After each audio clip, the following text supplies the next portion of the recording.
Okay, it is Tuesday, almost 7:45 on June 14th, and we are in the Twinsburg Government Center. I'd like to call the City of Twinsburg Council meeting to order. Shannon, would you call the roll, please? Mr. Scafidi? Here. Mr. Fury? Here. Mrs. Walker? Present. Mr. Barr? Here. Mrs. Labby? Here. Mr. Post? Here. Mr. Bellin? Here. Okay, next we'll have the invocation and the Pledge of Allegiance. It will be led by Mr. Barr this evening. Please rise. We ask for guidance and direction in all city matters before us tonight. We give thanks to be able to be together. Let us continue to strive to make our community a better place. Help us to work together, and may we give our best always. Amen. Amen.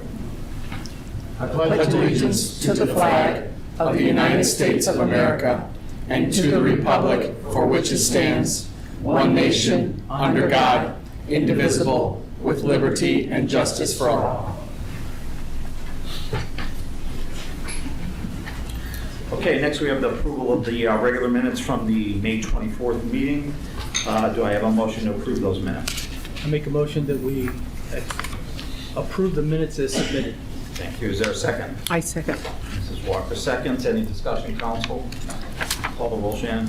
Mr. Fury? Yes. Mrs. Walker? Yes. Mr. Bellin? Yes. Mr. Barr? Yes. Mrs. Labby? Yes. Mr. Post? Yes. Mr. Scafidi? Yes. Okay, next we have boards and presentations. Mayor, we have presentations from some of our Cert members tonight. Mayor, Assistant Chief Passo. Well, tonight we're recognizing three of our Cert members. I'm going to let Assistant Chief Passo discuss specifically what happened, but just some general comments. If you're ever out at any of our events, if you're around town, we have a presence of Cert, and they've done a fantastic job helping the city through some very difficult times, as well as helping us through all routine events that we have in terms of keeping people safe. This was something championed by Chief Basso a number of years ago, and he's continued to build the program and is recognized regionally here as being one of the best food programs in this particular area. So I'll let him share a little bit about what happened, and we'll bring you guys up. Thank you, Greg.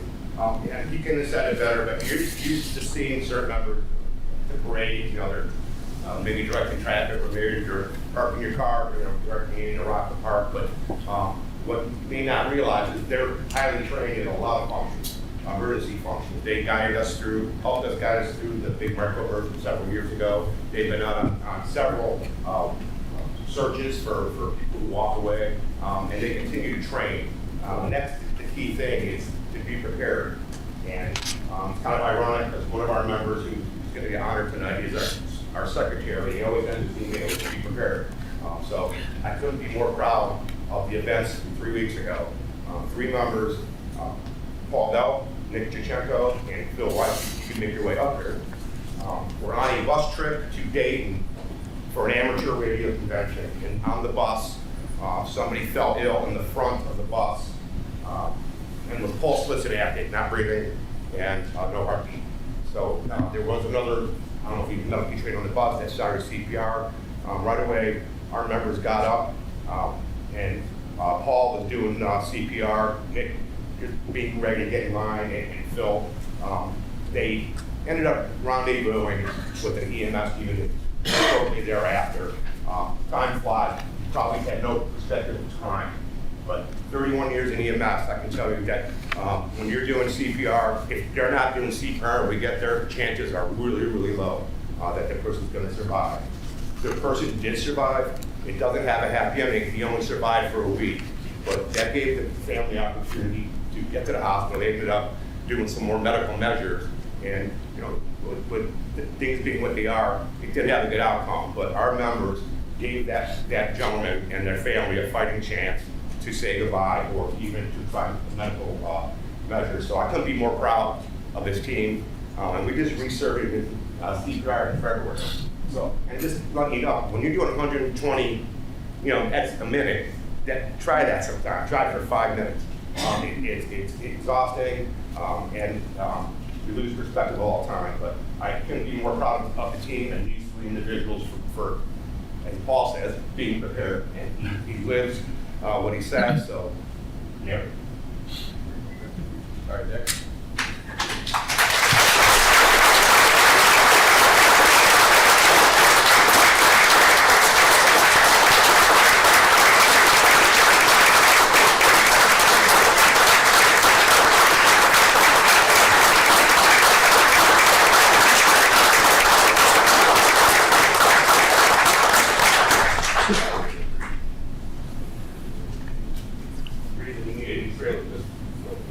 Thank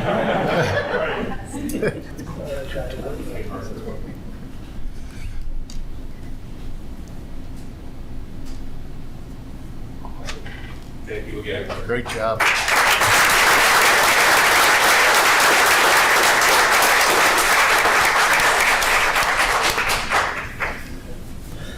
Thank you to these three gentlemen and all of our Cert team. It just goes to show all the people that we have here serving the city of Twinsburg, and we really appreciate you. Thank you very much. It's all volunteer. Yeah, that's volunteer, right, exactly. Yeah, exactly. Did you have something more to say? Certain members in the audience, please stand. You're ready.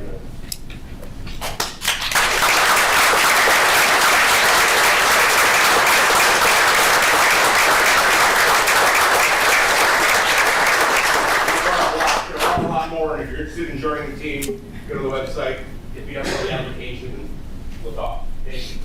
Awesome. Okay, next we'll move on to audience participation. Shannon. Okay. First, we have Victoria Salvaggio. I would just like to, everybody I believe knows the rules that we have during audience participation. I would just like to remind everybody of the 5-minute rule. Thank you. Go ahead. Thank you. My name is Victoria Salvaggio. I live at 2954 Cannon Road. I've lived in my home for 33 years. I purchased my home at age 20, and I'm very proud of that. And I want to let you know, through the 33 years that I've lived here, I could have, my husband and I, we could have moved somewhere else. We have chosen to live here because it's where our family is. It's where our children were born. We've made many memories in the home that we have. We've put a lot of money, time, we've invested a lot of time in our little modest yellow home that we have. The reason why I'm here is because my house, and as all of you in your homes, it's my peace, it's my haven, it's my safe haven. All of us like to go home and feel at peace and feel safe. I no longer feel safe at my home. The reason why, the speeding, the excessive traffic, it is a daily thing that I live with. It's ridiculous what we have to endure on Cannon Road. I have had horns blaring, I've had cars swerve around me, I've had people yell the F word at me, I've had people just do horrible things with just trying to pull in and out of my driveway. I don't feel safe going to my mailbox. I have a hard time cutting my grass. I don't even want to I don't even want to cross the street to walk on the sidewalk because it's unsafe at certain times of the day. I also want to point out that I have, through the years of 33 years that I've lived here, I've had a car pass me on the left side of the road, and if you know Cannon Road, there's a double line. You're only going two ways. My son almost got hit coming off the bus because a car passed the bus on the left side of the road. It's ridiculous what I have lived with. My house is no longer peaceful. When I sit in my living room, all I hear is whoosh, whoosh, whoosh all day long. When I try to sleep in on a Saturday morning, my house literally shakes from the trucks, which I have a whole list of ordinances that I went through, but because I only have 5 minutes, I'm not going to point all of them out. It's unsafe. It feels unsafe to me. I don't feel that it's fair that I have to endure this. And yes, as I just said, I could have moved easily. That's not easy to do when all of your memories and all the time and energy that you've invested in a home is there. I also want to point out that there was an accident in front of my home last year. I don't know how all of you feel about that, looking out your window and finding someone bloody laying in your yard, but I certainly don't want to see it ever again. I don't know how would all of you feel. On social media this week, it was pointed out that we have a speed issue on our street, but it was brought to my attention that not only is there a speed issue on my street and excessive traffic, but it's a city issue. It's not just on Cannon Road, but I'm here to talk about Cannon Road. Speed limit signs don't work. Obviously, if they did, I wouldn't be here. I also want to point out that when I went to today's website, I saw no listings for police officers. So I don't want to hear that we're in the process of hiring a police officer or more. I've been here for 33 years. I see all the building and all the development that goes on in the city. I feel we could probably afford a few more police officers. If we can't, we should be able to put an empty car at the end of the street. I'm sure all the neighbors on Cannon Road would appreciate some sort of deterrent to slow these people down. You can do flashing signs that track people's speed. You could put a camera. There's a camera in Walton Hills that stops people. You could do speed bumps. I could list a million things to stop people. I also heard a rumor about a roundabout going on down at the end of Cannon Road. I just want to ask all of you, what is a roundabout going to do for Cannon Road? You can't enforce the law right now to slow people down. So what is a roundabout going to do? It's just going to keep people going. On top of that, I also want to say that if you look at Heinen's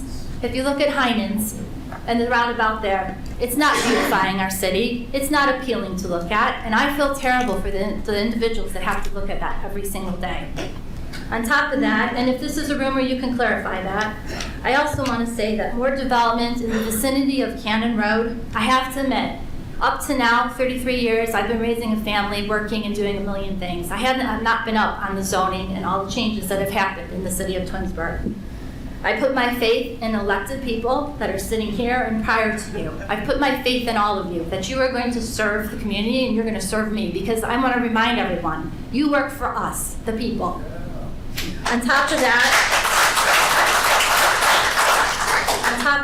I want to say that at one time there was talk about a cluster home development that was going on in Cannon Road.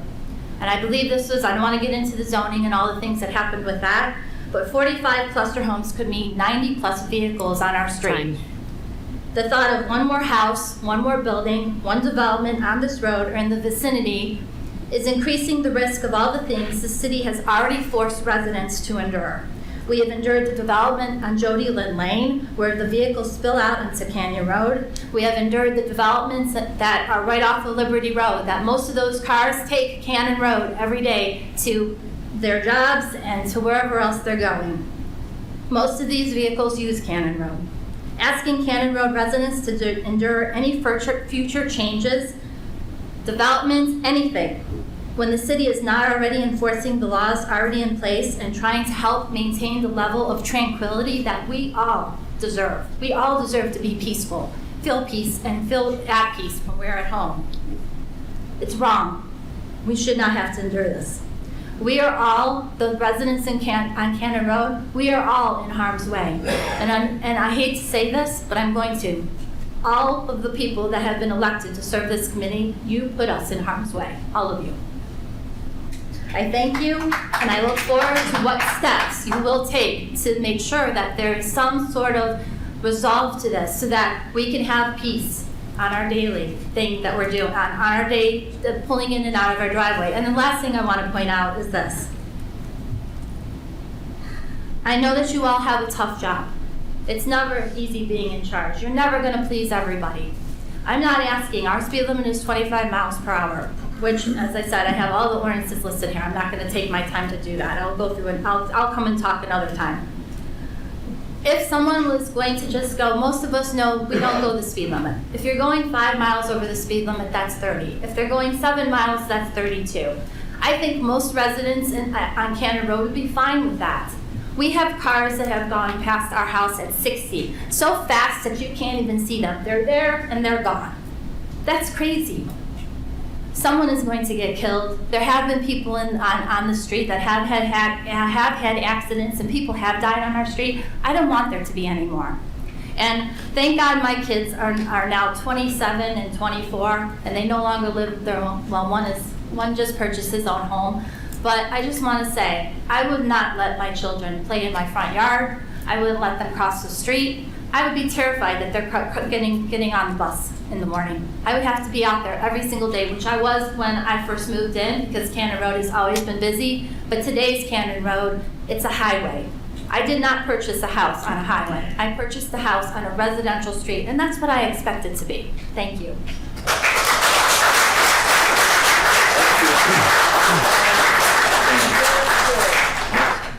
Next, we have Bob DeRimmer.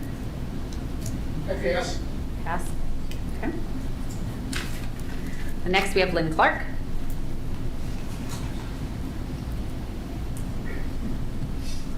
Again, Lynn Clark, 2485 Old Mill Road.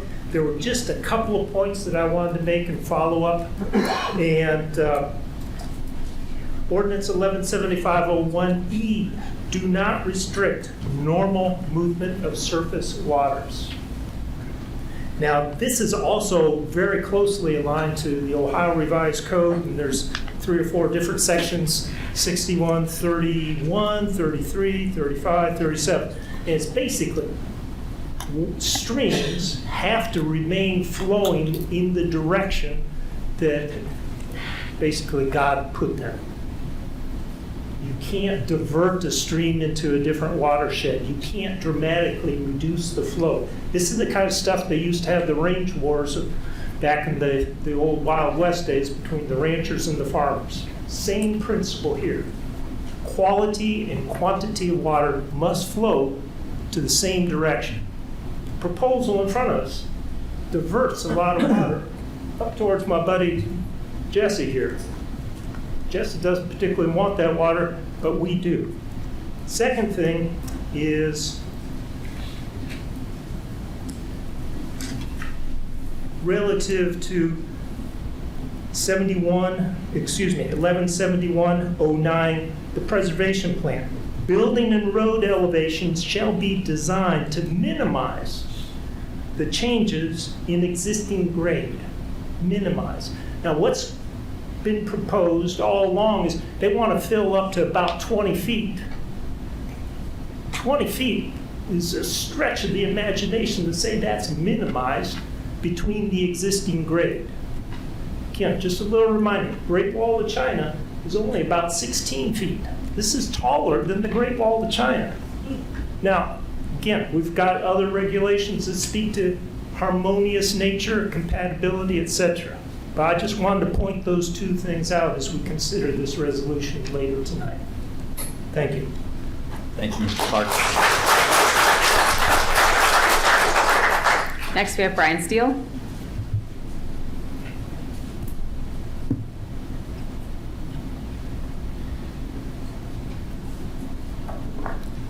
Brian Steele, 8684 Gettysburg Drive. We all know in the south end of town, a developer has purchased a large tract of land on the north side of Old Mill Road. The land has been clear cut for the construction of 2 large warehouses. I've talked with residents on Old Mill Road about their concerns. There is an aquifer that most, if not all, the residents on Old Mill Road and Mosswood Lane have tapped for their drinking water. Also, some residents on Stowe Road have wells for drinking water that draw from this aquifer. These residents paid for and maintained their wells on their own. They are concerned the aquifer will become contaminated and rendered unusable by this project. If this happens, they will be forced to connect to city water, adding another expense to their monthly spending. Ask yourself, would you want to be in this situation? Would you want to have to be forced to add to your monthly spending? The residents justifiably are concerned that now and in the future, their drinking water does not become contaminated from this development site. My question is, has the developer taken only the required minimum preventative measures, or have they gone above and beyond the minimums to prevent contamination now and in the future? That's something that I believe council should be involved in. What will happen if contamination of the aquifer occurs? Does the city have a plan? How will that be handled? How long will it take to make the aquifer drinkable again? If this cannot happen, how long will it take the city to bring water into this area? What will the residents do in the meantime for water? There have been other places, Flint, Michigan, I believe they're still supplying bottled water to the residents because of what they did with the water supply up there. Who will pay for it? Are we going to look at our residents down there and say, hey, listen, we allowed these people to build this building, it contaminated your aquifer, and you have to fix it? Should they have to pay for this if it's not their doing? Should the rest of the residents have to pay for this if it happens and it falls upon the city's shoulders? I don't believe so. Again, does the city have a plan? To the best of my knowledge, the residents' concerns and questions have not been answered, and until they are, this project should not move forward. In my opinion, clean drinking water for the residents now and in the future is the single most important issue out of the many issues that have been raised about this project. Thank you.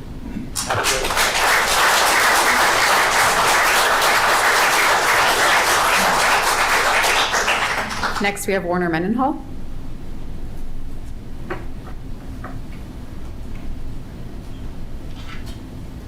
My client, Warner Mendenhall, City of Akron, that's where I live. I represent Lynn Clark, and I've been looking at this project. One of the things that I did the first day I came out to look at it was walk the site. If you haven't done that, I urge you to do that because it's pretty clear just from a common sense standpoint kind of how the water's flowing, where it might be impacted, and what's going on there. And you can see a beautiful stream, a little bit of waterfalls behind the homes that I'm afraid will be damaged by that, much less the underlying wells that they're all using for their water supply. Like I said last time, I've been on your side of this, so I know that one of the things that frequently happens is that developers get very aggressive with councils. They threaten lawsuits, they threaten legal action, and that can have a big impact, and you guys have to consider the risks of that. I can assure you though, given the numbers of people that I've talked with, that you would have very strong support in the city to enforcing your laws that you've had on the books for a long time. I think the most significant of those obviously is your Chapter 1175, the environmental review standards. And I'm not going to belabor this. I think you've already heard very clearly from the folks about the water issues.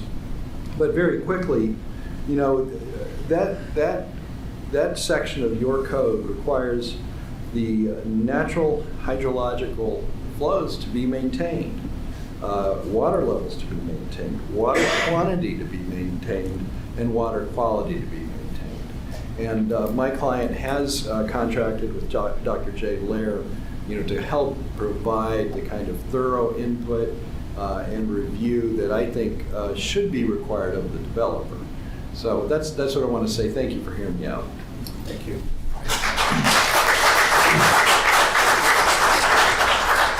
Next, we have Lori Facina.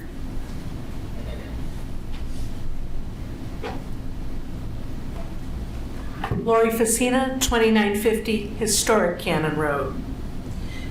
2 weeks ago, I stood before you and reminded you that Sally Gaydash's last challenge was about building height in I-2 of our zoning code.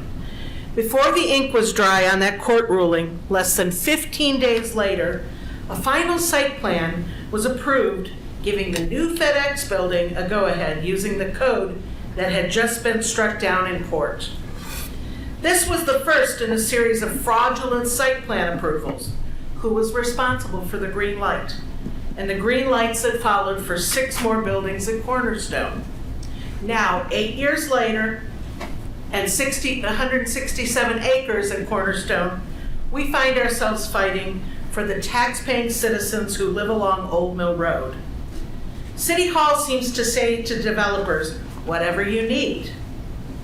While we find ourselves, we can only seek remedy in the courts to uphold our charter and our zoning code. Our charter has been degraded by the abuse of power by our public officials, and we citizens have to ask ourselves, who is really in control of our town? Who refused to adhere to the laws on our books? Who is responsible for the ongoing use of an ordinance that was deemed illegal by the courts? Who stands in the way of the will of the people? Tonight, Mayor and Council are determined to push through Resolution 57, 2022, surely not for the benefit of your citizens. One version came out last week. There's 2 versions. One came out around Thursday, and then another one came out 24 hours before this council meeting. Why? Because you've been caught. You were caught with the code that was challenged successfully in court in 2014. 57-2022 contains material changes, but has not been sent back to the Planning Commission, where several of us residents were at the last Planning Commission meeting. That Planning Commission is in charge of all land use. But we thank you for outright admitting, through your 2 resolutions, your use of the illegal code for untold numbers of industrial buildings over the past 8 years. Bold typing and in compliance on this Resolution 57-2022 will not begin to cover up the misdeeds.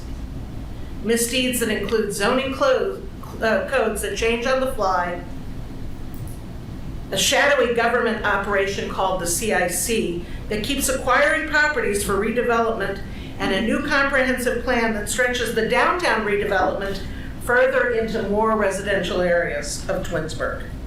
But you missed something with that last revision. You forgot Section 1149.03, as many have mentioned before me, free from the encroachment of residential. 57-2022. If you pass it, you are ignoring 1149.03, free from encroachment of residential. Let me read Section 2 of the adopting ordinance item 52-1979, where willful acts do not ensure qualified immunity. Such enactment shall not be construed to relieve any person from punishment from an act committed in the violation of any such legislative provision, nor to effect an indictment or prosecution thereof. Again, go into this vote listening to all of that. Do our citizens of Twinsburg know that an international industrial developer has announced that Twinsburg will become its new headquarters? What enticements were given to this international developer to choose Twinsburg? Thank you.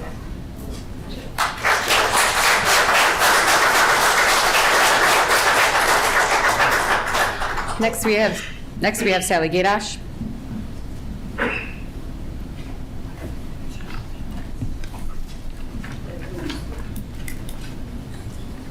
Thank you, Council. Sally Gaydash, 9250 Liberty Road, Twinsburg, Ohio. I do want to mention something that Vicki has brought up about the traffic on Cannon Road. I've lived on Liberty Road 70 years. I have to change my mailbox. I can't go out to get my mail. I have to take it into the side street.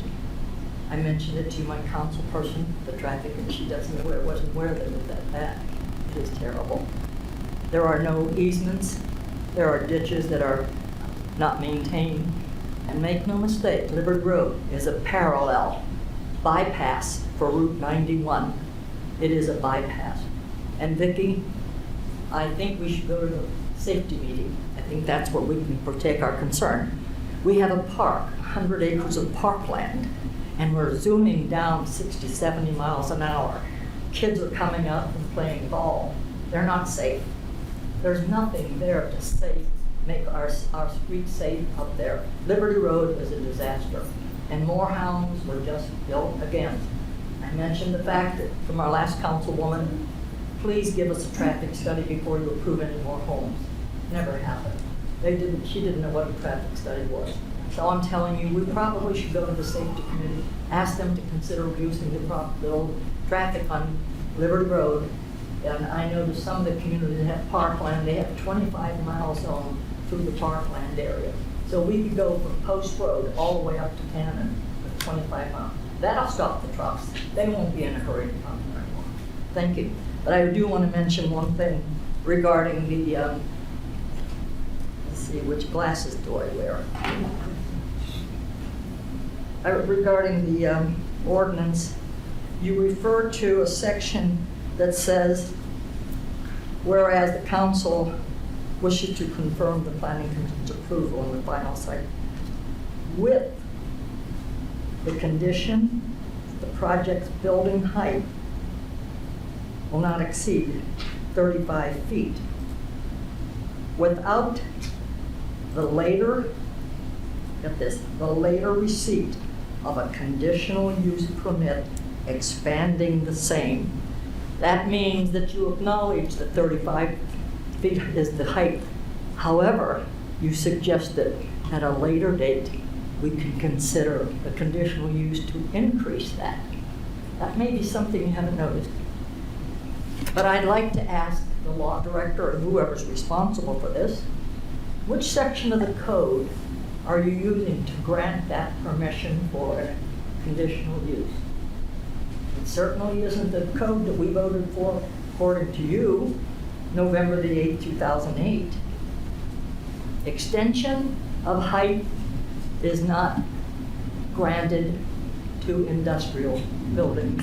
I-1, 2, 4, 3. So if you're going to give a conditional use, you better make sure it's in the code, because it's not there. One last thing, Mayor Yates. I wish you well in your new job, but I can't help but quote something that you said that I read in your resume. You're saying to the people in Esmeralda, similar to Esmeralda, Twinsburg is challenged. We are challenged with preserving our small town charm, with the pressure from developers to fill every piece of green space with housing. Ted Yates, 2422. You're right. You are leaving because you want to go back to a small 1 minute. community. You don't like what's happening to our Twinsburg. You do it. But we're not going anywhere. We're going to stay. We're going to continue to fight. And we're not going to complain. We're going to come here. And I can assure you there's enough interest. There's enough boots in the streets. We have to take back our government. You're here.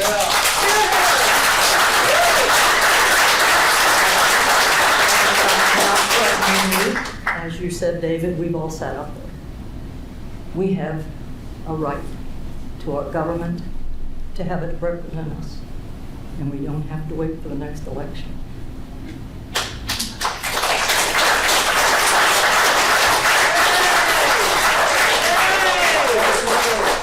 Thank you. Next, we have Don Sikowski.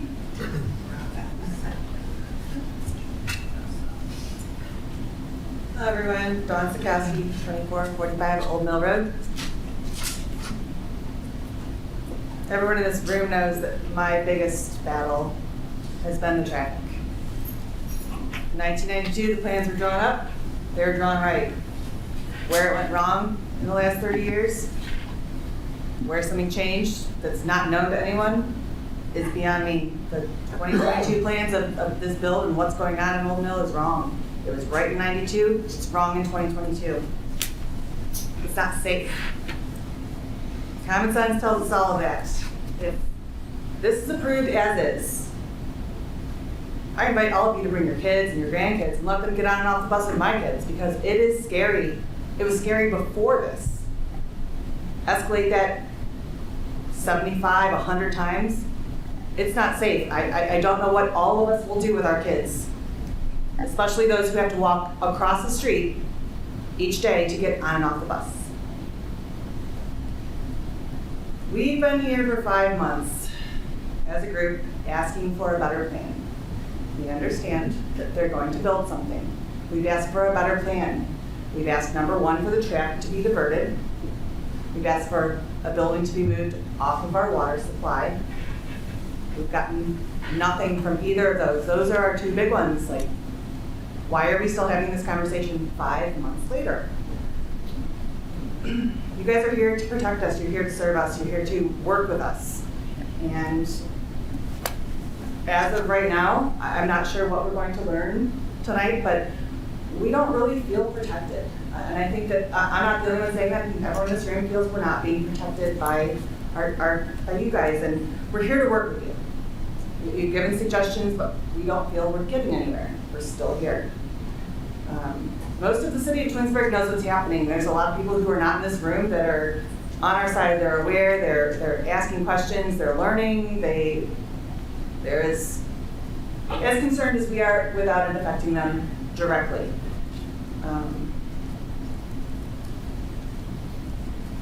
if this passes tonight, you guys all have to know there's going to be negative effects on us. You've heard them all. There's going to be car accidents. There's going to be damage to our water. The delay in getting that repaired and brought to us is going to be there. What happens if 3-4 years go by and we don't learn that, because we're the ones that have to do the testing to find that something's contaminated? What if we all start getting sick? Like, these are the things that go through our heads on a daily basis, and it's really, it's not fair. I asked for the traffic study, and apparently it's over 200 pages, and I thought it was something more condensed, more down to earth about how many cars go by at homes, how many people are at lights. It's a giant 200-page, which I've already read, a giant 200-page study of what the 911 calls, the accidents. It's nothing that has to do with what is actually going to happen in front of us. That traffic study includes cars on 91 and Twinsburg Road and Ravenna Road. It's not just inclusive to the area that we're talking about. And again, 91 and Ravenna Road and Stowe Road and Twinsburg Road, they're all going to be affected in a way too. But the density of where it's going to happen is in front of our homes. I did my own traffic study because, you know, I'm very interested in what's going on here. On a Sunday, I did a 1 hour and 220 cars passed by my house on a Sunday. Wow. Okay, how many cars passed by your house on a Sunday? 11, 14, 23, 220. And I broke it down into 15 different increments. So it wasn't like Kohl's was having a sale from 12 to 1, so all these cars were going there. I did 15 minutes in the 12 o'clock, 1 o'clock, 2 o'clock, and 3 o'clock hour. Combined those 15 minutes, came up with a median number. The average number of cars on a Sunday when most people aren't going to work is 220 cars pass our home on a Sunday in the afternoon. Apply then all of the people who are going to work on Monday through Friday. Then add all of the people who work at these 2 buildings. We'll call them 3 buildings. And then add the trucks. I'm not sure why we're still having the conversation. The traffic needs to be moved off of Old Mill, 291. We understand we're going to get the density of the commercial traffic, but those cars are going to be a lot less impactful on accidents. They're not going to be coming at high rates of speed. The impact they're going to have when it hits somebody isn't going to be as much as the semi-truck. Does everyone understand what I'm saying here? I do. We just need to do the math. Thank you. I appreciate it. Thank you, everyone. Thank you.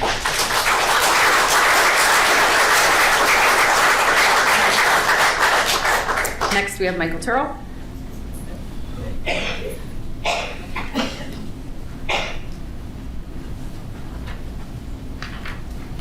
Michael Turrell, 9930 Forest Lake Drive.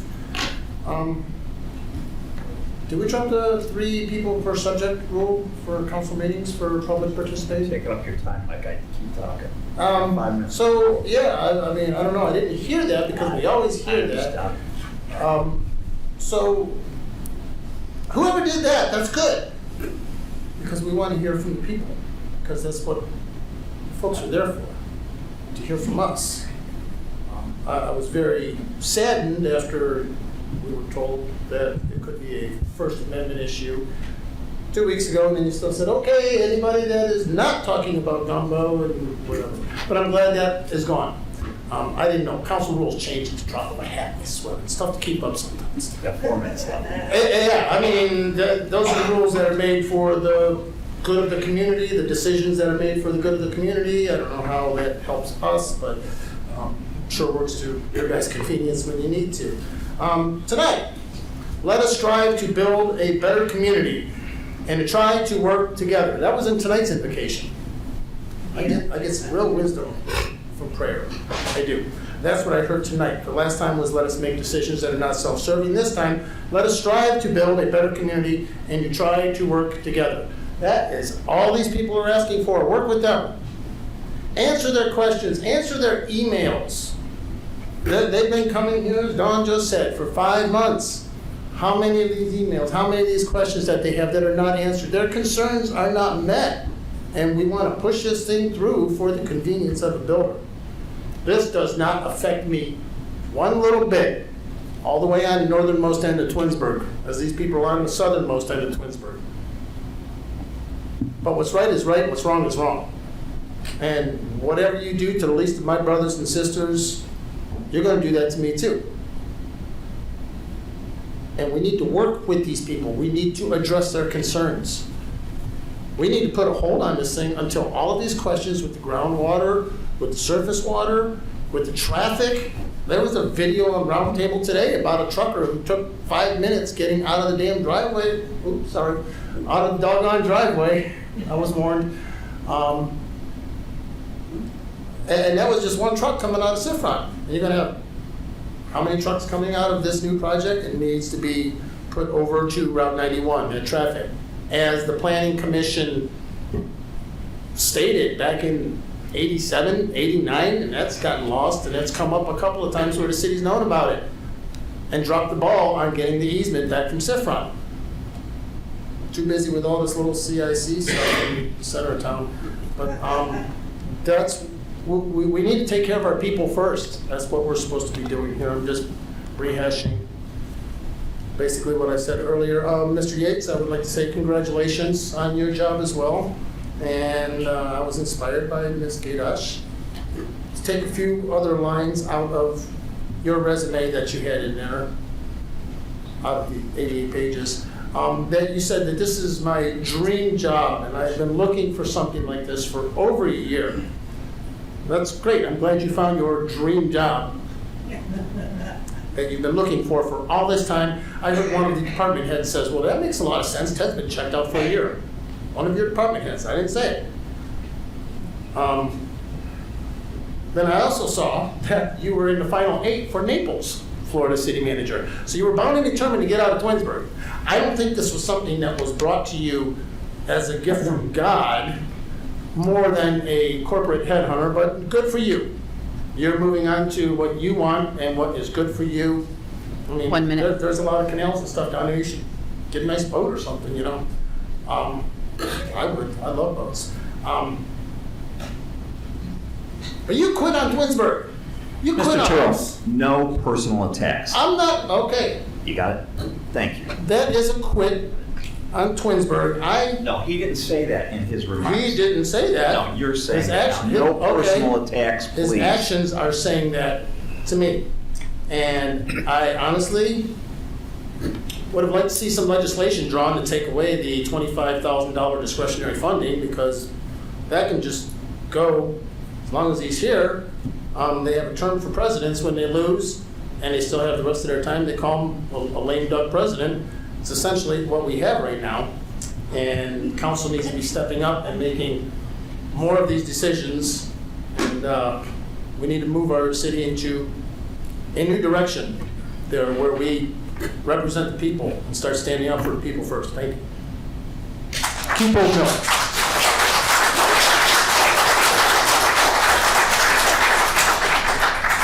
Next, we have Steve Hummel.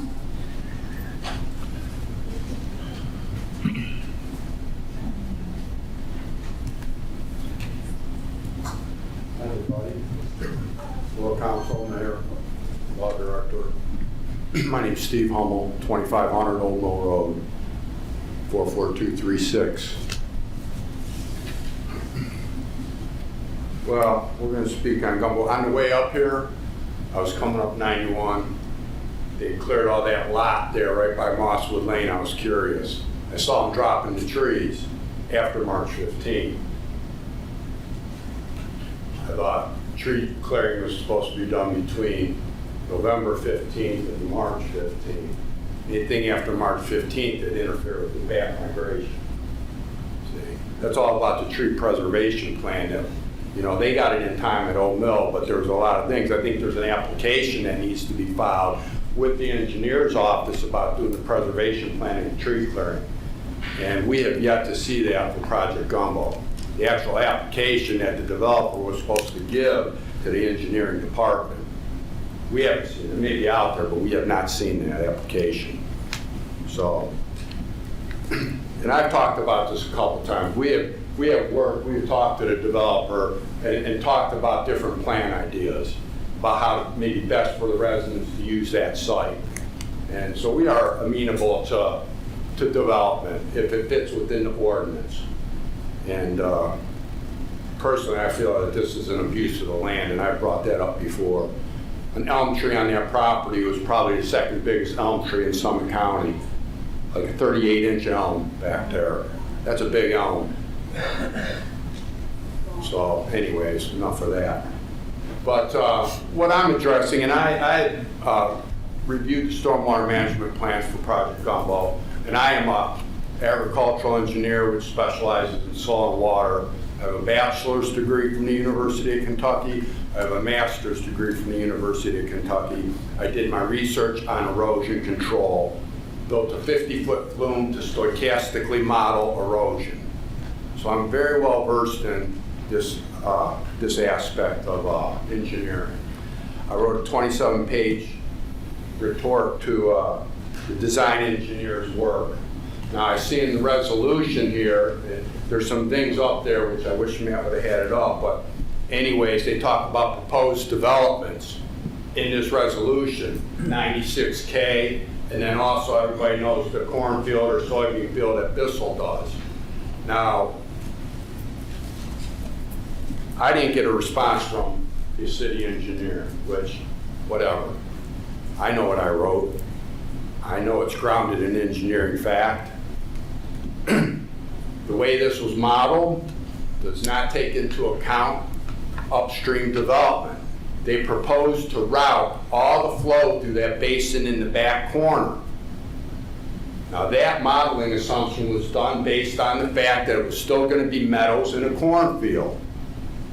Irregardless, now that I saw the resolution, now I know that there's proposed development.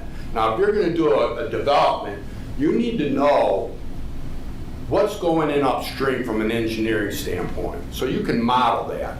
Ms. Moore made a comment to Lynn Clark that what I was saying wasn't based in standard procedure. Not true. Any hydrologist worth their salt would try to realistically model what's going on upstream to determine what size basins to do. And I can tell you right now, all I have to do is look at the first 3 pages of the report that was submitted, and the modeling assumptions for the upstream proposed developments were meadow.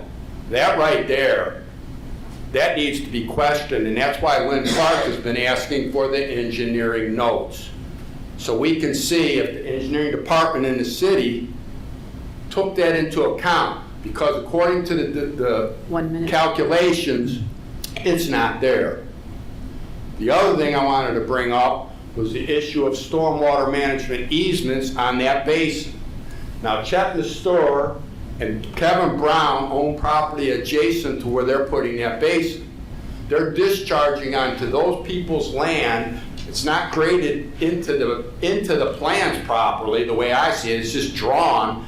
They're discharging, and it's going to erode its way through Mistor's property for the principal spillway to get to that deep chasm of a creek. Now, to me, that would indicate that you would have to get a stormwater management easement from Chet. And for this emergency spillway, it's just going to flow overland until it goes over the edge and it's going to erode down toward that creek if the emergency spillway ever needs to be enacted. Those two things need to be addressed. So, was there a stormwater easement issued by Chet or Kevin concerning the basin that you're getting ready to approve? Easements are important in this situation. Thank you. Thank you.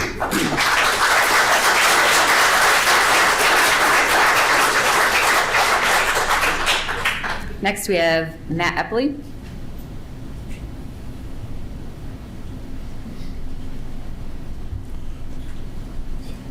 Shannon, Matt asked for a minute to set up the stuff before his time starts. Thank you.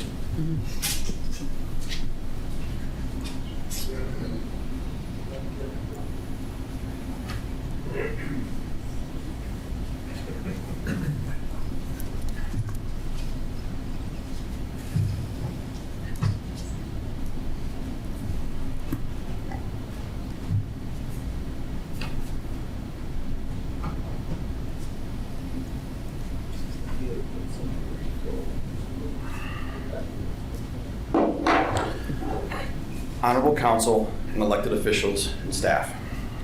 Matthew Epley, 2668 Old Mill Road, Twinsburg Township. My belief that Twinsburg had a good foundation of a plan, generally speaking, residential north of I-480 and commercial south of I-480. My belief is that your predecessors, as shown by the minutes in 1992, wanted to keep the rural nature of Old Mill Road. Since the Concord Mills divided up its property and sold it off, this building here, and all these adjacent properties around it, ended up being owned by Scannell. Scannell is trying to maximize its profits by maximizing the usage of these parcels. So where's the disconnect?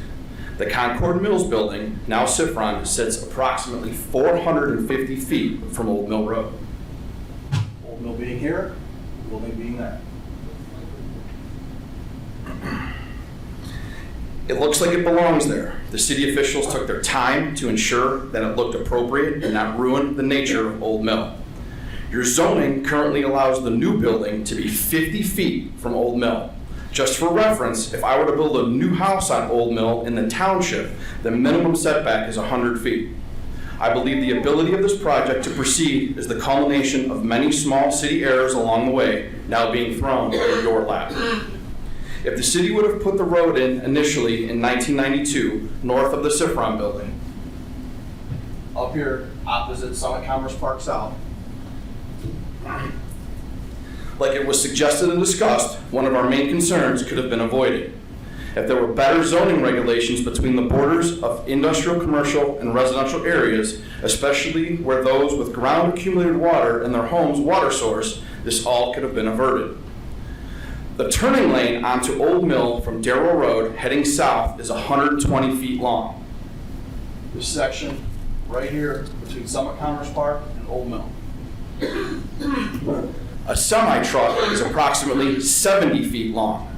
Simple math, only one full truck can fit in that turning lane until problems arrive. I would assume many of you don't know how difficult it can be to turn onto Old Mill during peak traffic hours, and now we're going to add semi-trucks into the mix. The essence of government, especially local government, is compromise. I ask, where is the compromise? Since we started discussing this project with all the local officials, this project actually got bigger. Mr. Barr suggested doing the neighborly thing. When is this going to start? Mr. Post referenced in the last meeting that he overheard someone say they don't care and spoke towards it to the end of the council meeting. When are we going to see action that you do care? The building is now bigger than when we started, and the majority of our concerns have yet to be fully addressed or plans in place to restore potential problems. I believe it was the city's error to allow this to happen, not the developers. I believe this could have been prevented with the right planning and follow-up. I believe that if the city truly wanted to protect their voters on Old Mill, the residents of the neighborhood township, they could extend Summit Commerce Park Drive to this property through nothing has been built. Meaning, down here, Summit Commerce Park, through this field here, go back to this property. There's nothing in the way. Yet, I believe that Scannell is going to develop every square inch they can on the corner of Darrow and Old Mill on 4 undeveloped lots and ruining Old Mill Road. And tonight, this was an emergency clause. Why? To serve whom? The developer? Council, who do you really work for? These trees have been timbered for almost 15 months. The development process has been going on now for approximately 4 months throughout planning and council, albeit without giving it its proper due in your environmental committee. And now you were trying to push this through because the developer wants you to? Whom do you really work for? Whom is your oath to? 1 minute. A developer or your city residents? I pray that this ever gets approved. All of the children between Darrow Road and the bridge over I-480 on Old Mill, Molly, Emma, Maya, Luke, Riley, Logan, Ryder, Penelope, Caleb, Jonathan, Andrew, Vinny, and Mia, as well as the other children on the other side of the 480 bridge, none of which get hurt by the school bus stops when 80,000 pounds of semi come rolling down the road. But more importantly, I hope and pray they do not lose their faith, trust, and belief in local government and elected officials like many of us are going to if this passes. Thank you, and keep Old Mill.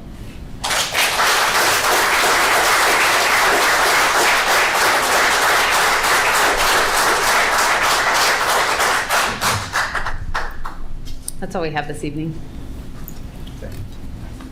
Anybody?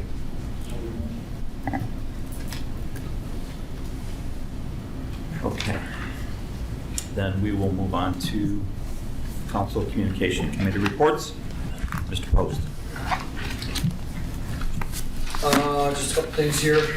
On 6/23, the Environmental Commission is going to tour the Akron Recycle Facility, which will help us have a better understanding of recycling, which will help us better communicate to everyone here in the community a little bit more about recycling. And just a reminder that on June 25th, which is a Saturday, there's paper shredding at the Service Department from 9 to 12. I did attend the Public Works meeting this evening. Maybe I'll let you touch base on that. And that is all I have at this time. Thank you. Thank you. Mr. Fury. Thank you and good evening. The ARB met on June 2nd and had 4 cases. Case 220418, which is a new building, a new orthodontics building that's being done near Wilcox. Looks really sharp. That was approved 5-0. Case 220629, a new building, a new signage for Power Alliance, passed 5-0. Case 220630 was the signage for the Strawberry Moon, which used to be the old dance studio down by the square. And case 220631 for a new home at 3503 on Cannon Road, built by Jeffrey Irway, and it also passed 5-0. The next meeting of the Architecture Review Board would be this Thursday at 6 p.m. The CIC was supposed to have a meeting on 6/9, but it was canceled and will be rescheduled in the future. I attended the JEDI meeting last night, Justice, Equity, Diversity, Inclusion. I sit on the subcommittee of Justice and Police Relations. We had an hour discussion of how to better have the police interact with the community. There's 8 pages here, and it's too far to go into, but there will be that will be being rolled out throughout the year. The next full meeting of the JEDI committee will be Monday, September 12th at 6 p.m.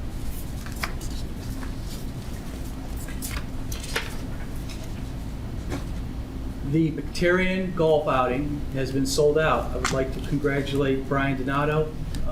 The purpose of this golf outing is to reward 2 $3,500 scholarships to students who are following in the footsteps of the city of Twinsburg into law enforcement.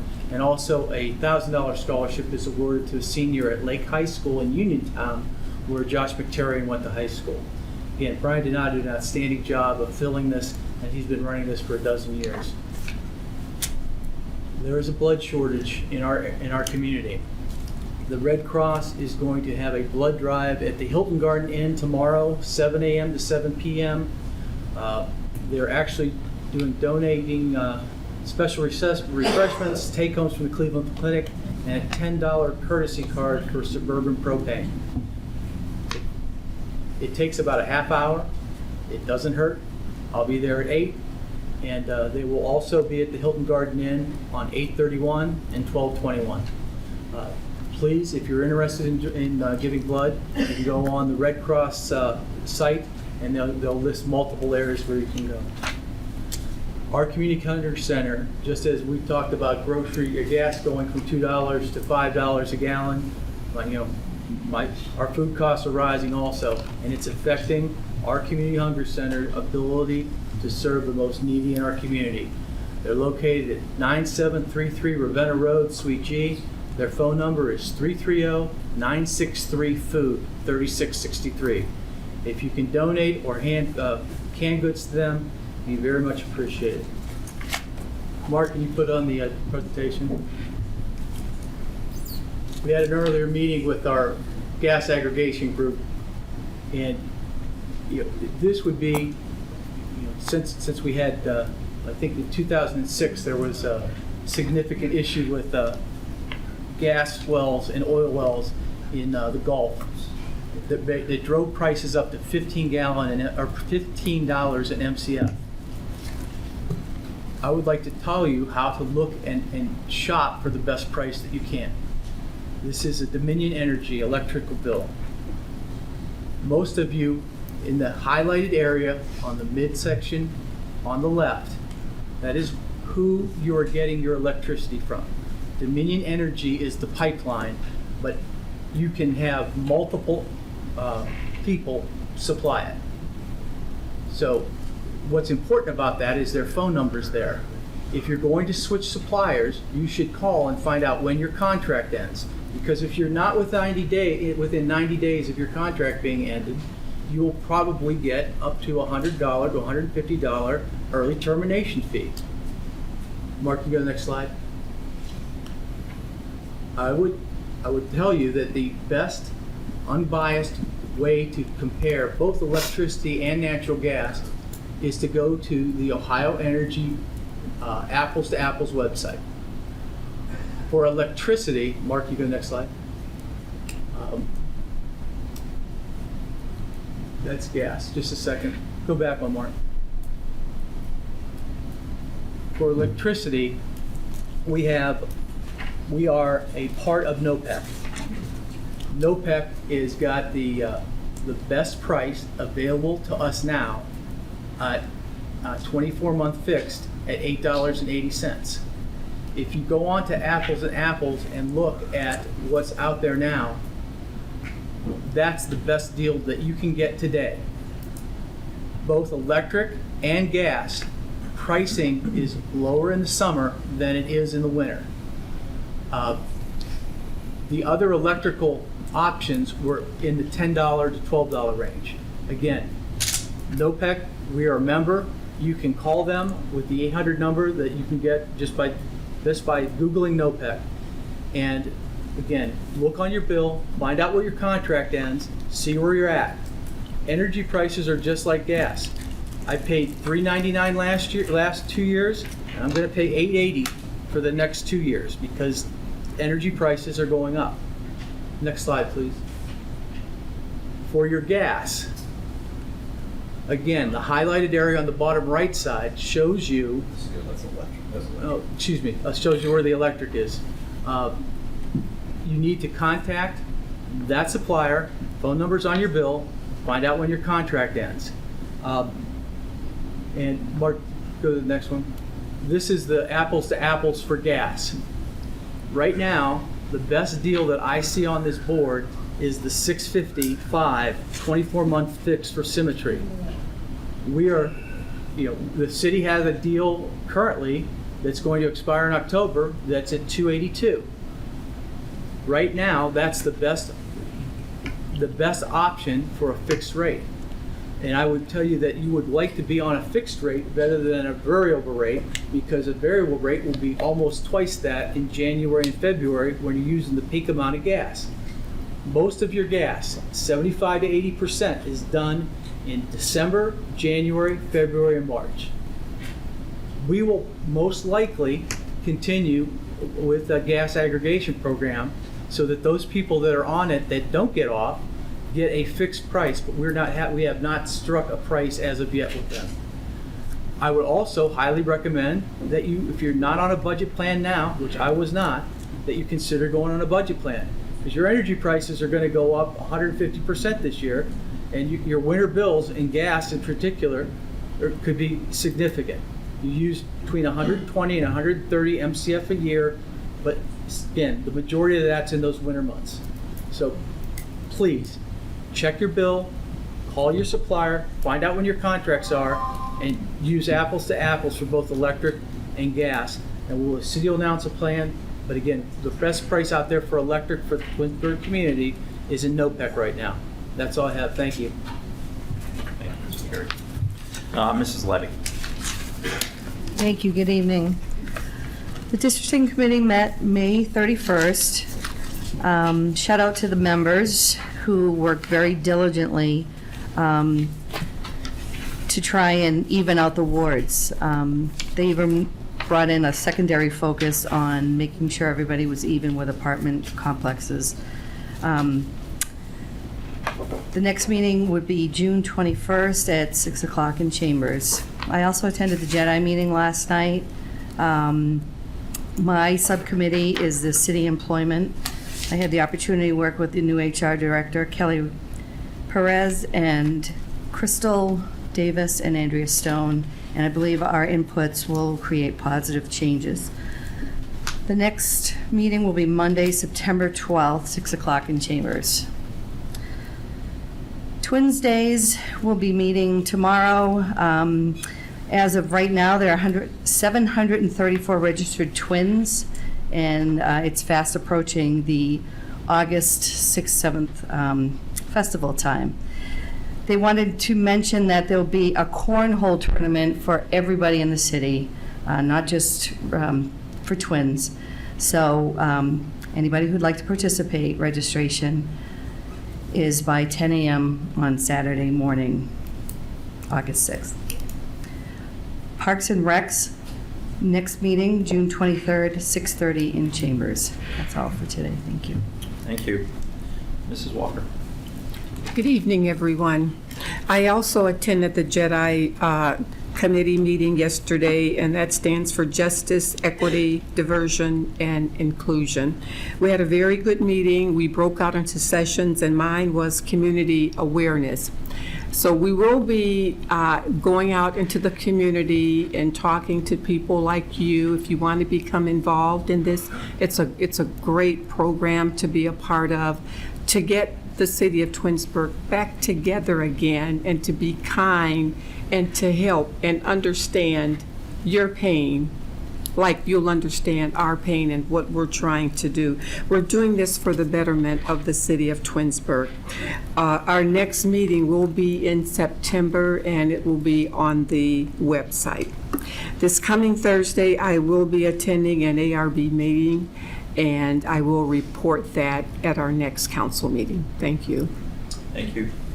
Mr. Bellin.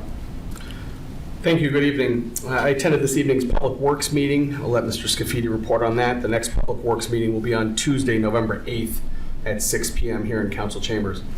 The next meeting of the Finance Committee will be on Tuesday, June 28th at 6 p.m. here in Chambers.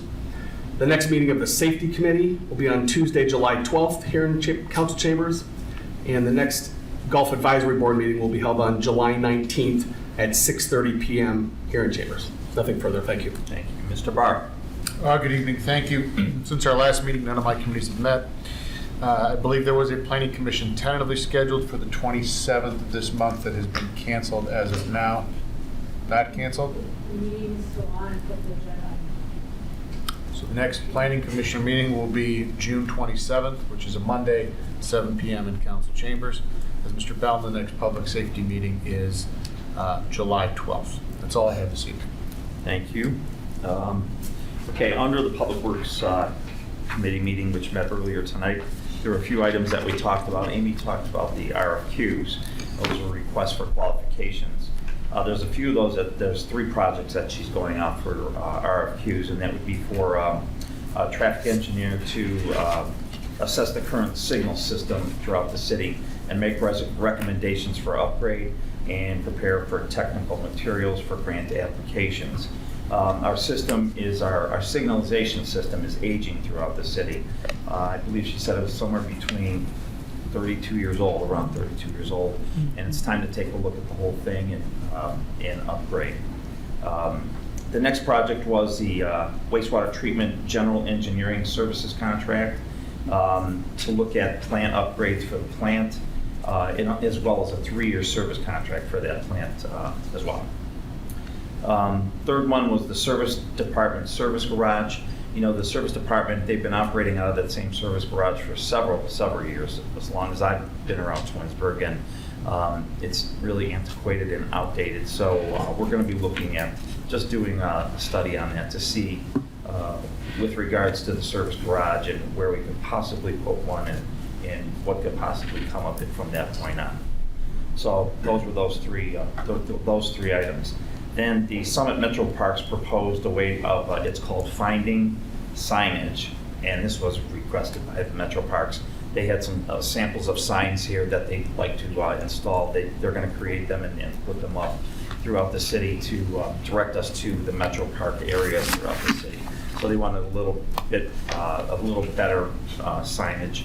And again, that's going to be paid for by them and installed by them as well. The OPWC proposed 2022 application projects would be on Glenwood Drive, and that would be a water line for a new water line for Glenwood Drive. Also, the Phase 3 storm. Excuse me, I'm trying to read it, and I didn't bring my glasses tonight, so I'm working my way through this. Phase 3 storm lining project.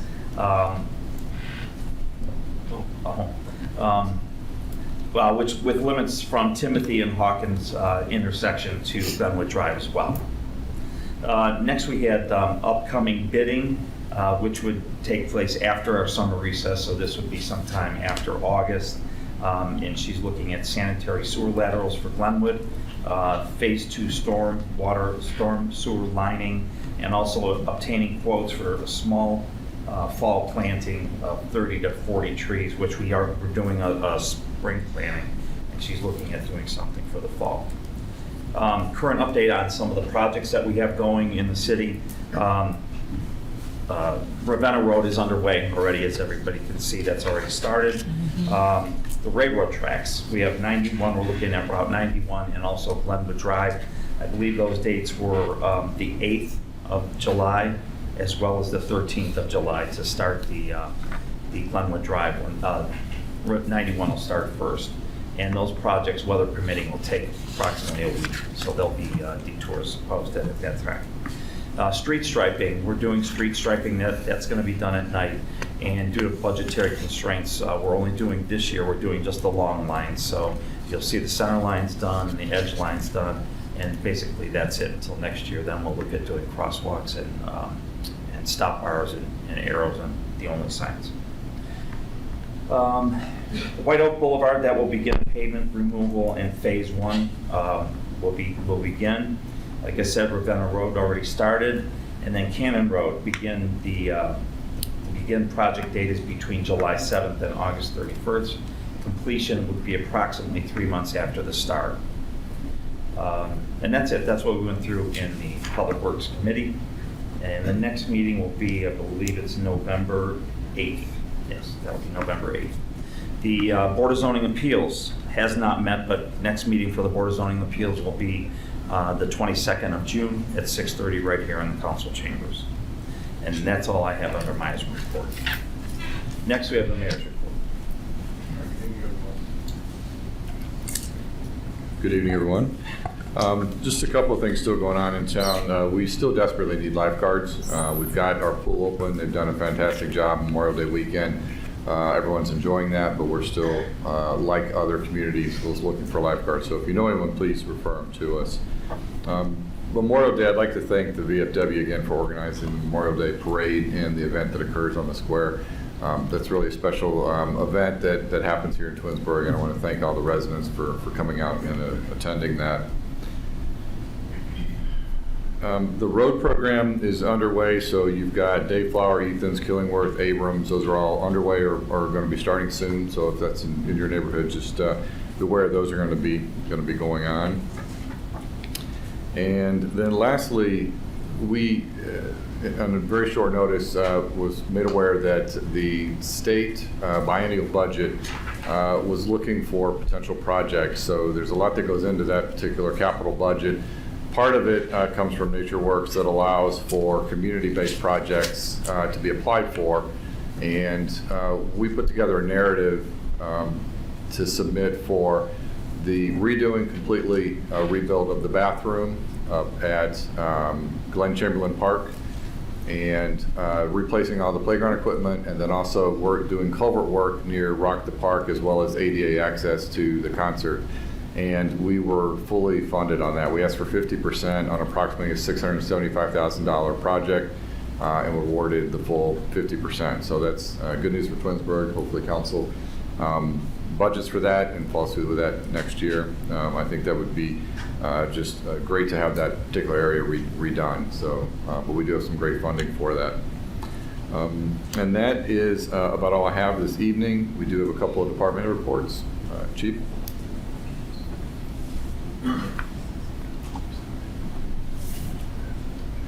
Good evening, Mayor, Council.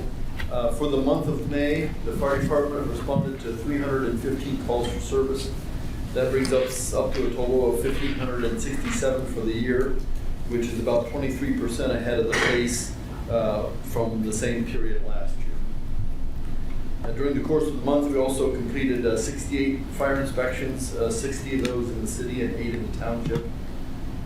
We conducted 5 fire investigations, 4 in the city, 1 in the township.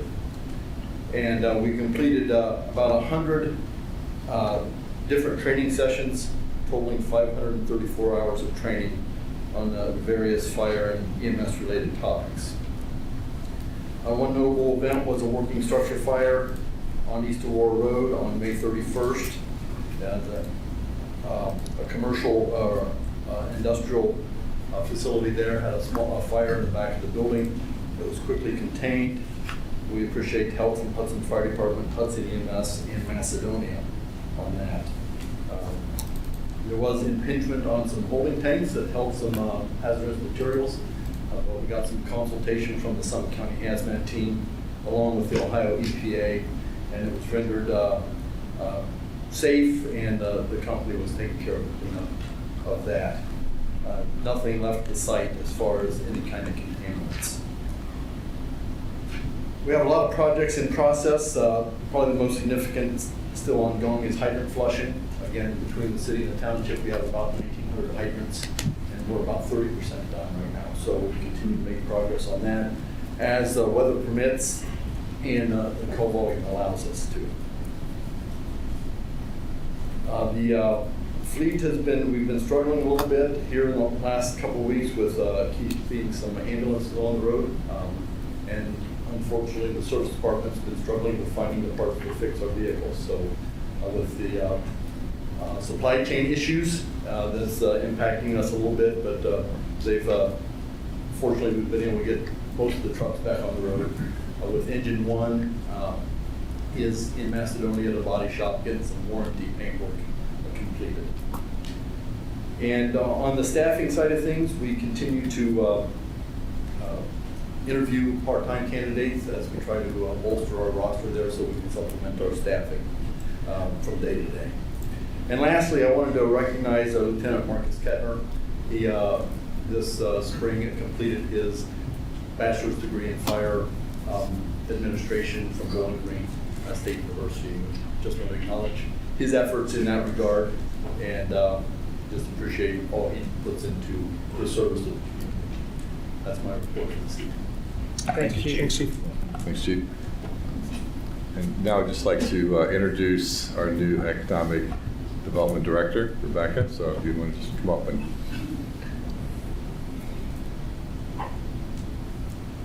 Good evening, councilors, mayor. My name is Rebecca Ziegler. I'm taking over for Larry Finch. This is my first council meeting, 9th day here at the city, and I'll keep it brief. We have a big resolution on the agenda, but I look forward to working with you all. Thank you. Welcome. All right, now I'm going to turn it off to Mr. Pizzana to address some of the legislation tonight. Thank you. I had originally intended to speak a little bit more detail, but the two things that I wanted to talk about have come up already through tonight's proceedings. But to restate, I'd like to draw attention to two things. One, the height was mentioned with Resolution 57-2022 is 35 feet. And two, again, remind the council that they intended to remove the emergency clause, and that was noted last meeting. And finally, with council's permission, a lot of questions and concerns and comments have come up over the past few months. So with council's permission, I'd like to invite you forward to give a brief orientation before council decides whether or not to affirm the planning commission's recommendation tonight. As a bit of background, Lynn Buer is the city planner. Much of Lynn's day-to-day responsibilities are reviewing the zoning codes, applications to conformance there too. So if that would be all right, I'd like to ask council to invite Lynn Buer forward. Sure. No problem. Thank you. Thank you.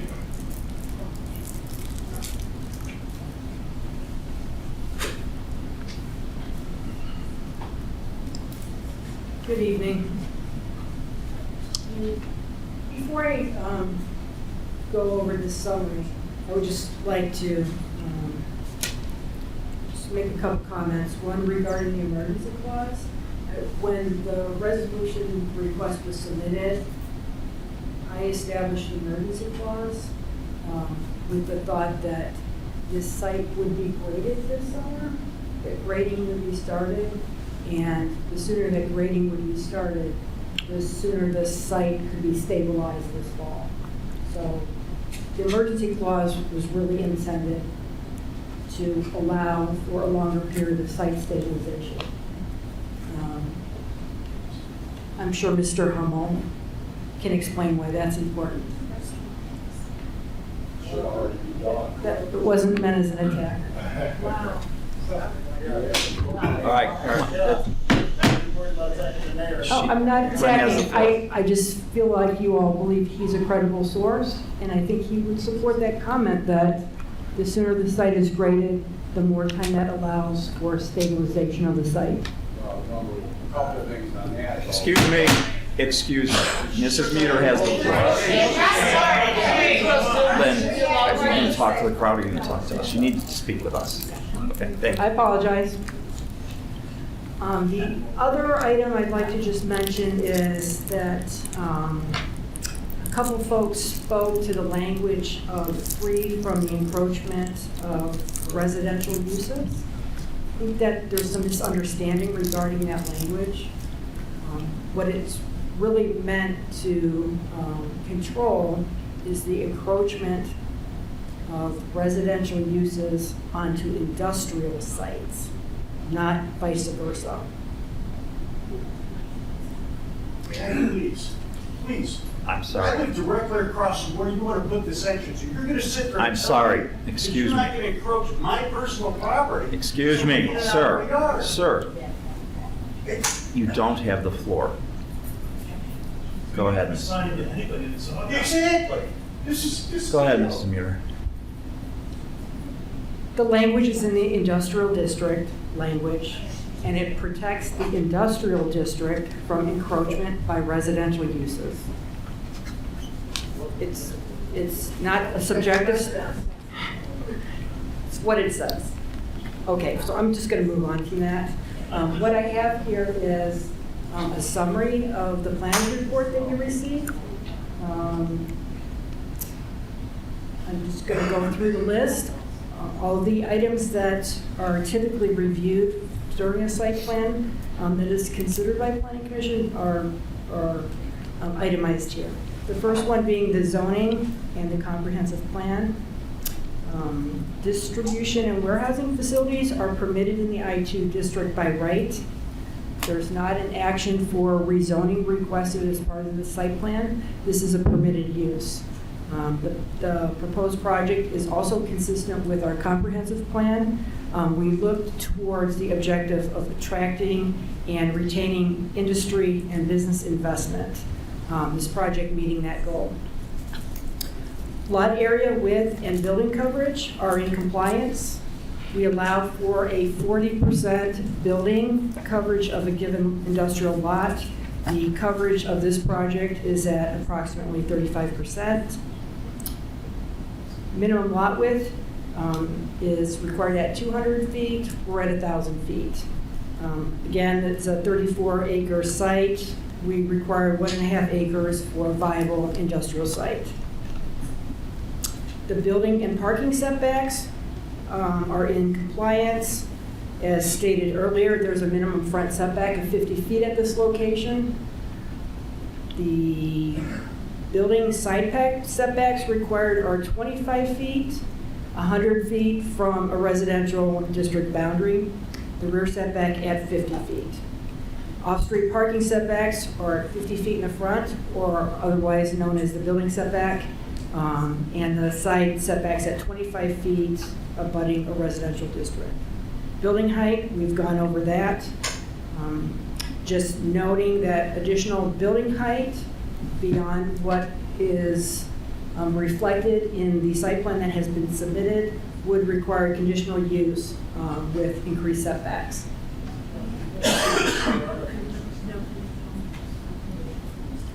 Go ahead, Ms. Smith.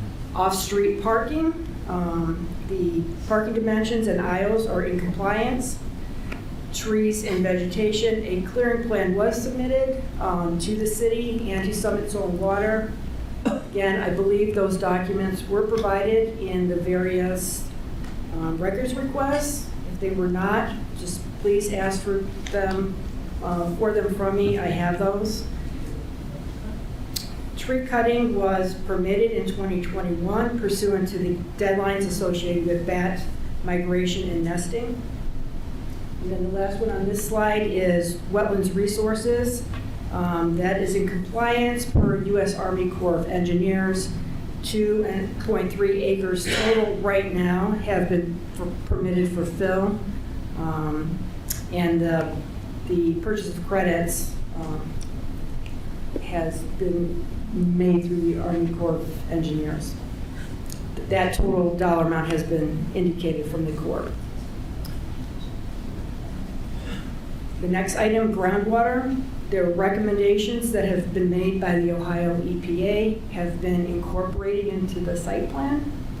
Those recommendations have been accepted by the city planning commission. They've been accepted by the engineering division and the planning division, and they'll be implemented during the construction process. Hydrosphere Engineering provided a report that was required by the city engineer.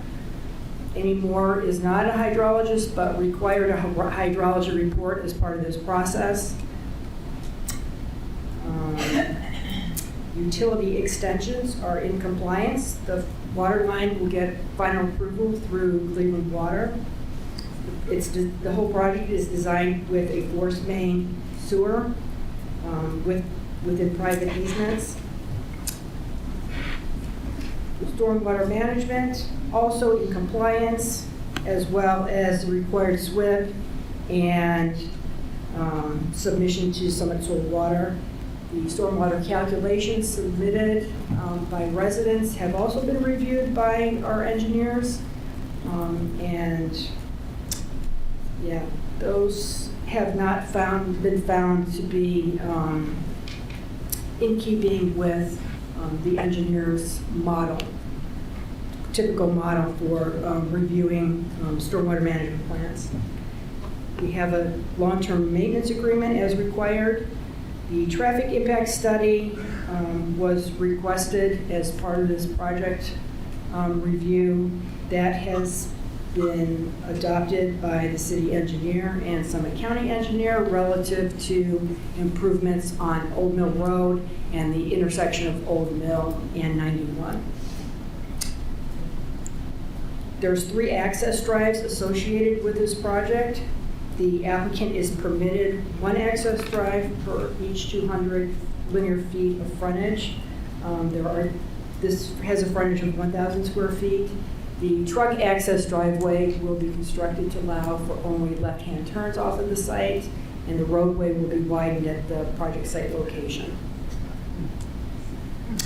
The landscaping plan is in compliance with the interior landscaping requirements for the parking areas.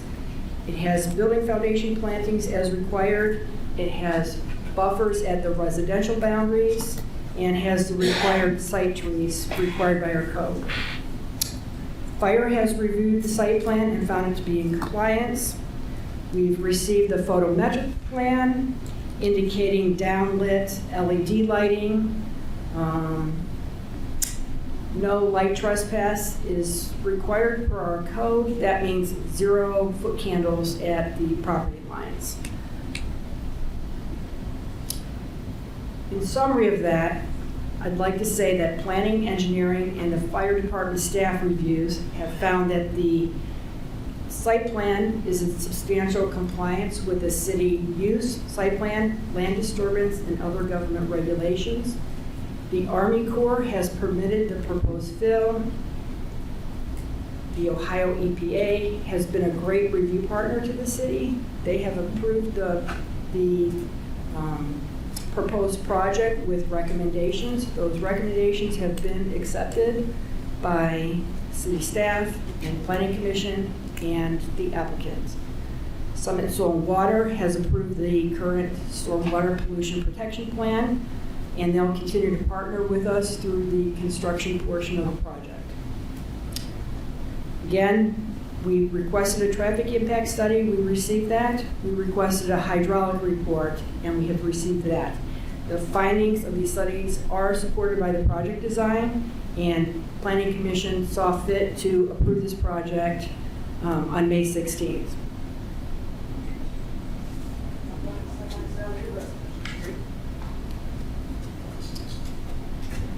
Do you have any questions for me? Is that it? Council? No, Lynn, thank you. Thank you very much. Thank you. We appreciate it. No problem. Thank you. Anybody else, Mayor? No, that's all I have this evening. Okay. Then we will move on to legislation. We have ordinance 56, 2022. An ordinance amending the policy for the handling of contracts for capital improvement projects in excess of $25,000. Okay, at this time, I make a motion to adopt ordinance 56, 2022. Is there a second? I'll second. Mr. Fury seconds. Any discussion? Call the roll, please. Mr. Scafidi? Yes. Mr. Fury? Yes. Mr. Barr? Yes. Mrs. Labby? Yes. Mr. Post? Yes. Mrs. Walker? Yes. Mr. Bellin? Yes. Okay, ordinance 56, 2022 passes 7-0. We have resolution 57, 2022 as revised. A resolution confirming the Planning Commission's approval of the final site plan for Project Gumboat, date stamped, received May 10th, 2022, and declaring an emergency. Okay, I'd like to make a motion that we adopt resolution 57, 2022. Second? I'll second. Mr. Fury seconds. Don't we have to remove the emergency? Pardon me? Okay. Now, I would also like to make a motion under discussion that I want to make a motion that we revise, we revise resolution 57, 2022, and we remove the emergency clause out of there. Is there a second? I'll second. Mr. Fury seconds. Any discussion on that? Okay. Shannon, call the roll. Mr. Scafidi? Yes. Mr. Fury? Yes. Mrs. Walker? Yes. Mrs. Labby? This is to remove the emergency, Yes. correct? Correct. Yes. Mr. Post? Yes. Mr. Bellin? Yes. Mr. Barr? Yes. Okay, the emergency amendment passes, to remove the emergency clause passes 7-0. Now we have to go back to the motion to adopt resolution 57, 2022 as amended. Is there a second? I'll second. Mr. Fury seconds. Any discussion? Council? Mr. Yes. Bell? Mr. Bell? Thank you. To the residents of Old Mill, I apologize that you have to go through this. Regardless of how this turns out this evening, please know that your voices have been heard and considered during this process. To those that can suggest council is favoring a developer over the residents, nothing could be further from the truth. I won't speak for my fellow council members, but I can assure you that my main concern is and always has been the development is appropriate and legal per the guidelines set forth by our laws. The words competency and expertise have been used multiple times. I'm not a hydrologist. I'm relying on the competency and expertise of several entities to guide my decision this evening, including the Ohio EPA Division of Drinking and Groundwater, Ohio EPA Division of Surface Water, Summit County Soil and Water, the Army Corps of Engineers, the Twinsburg Engineering Department, the Twinsburg Planning Department, the Twinsburg Law Department, and the Twinsburg Planning Commission. Their expert recommendations have been incorporated into this project design. Thank you, sir. Thank you. Very well said. Anybody else?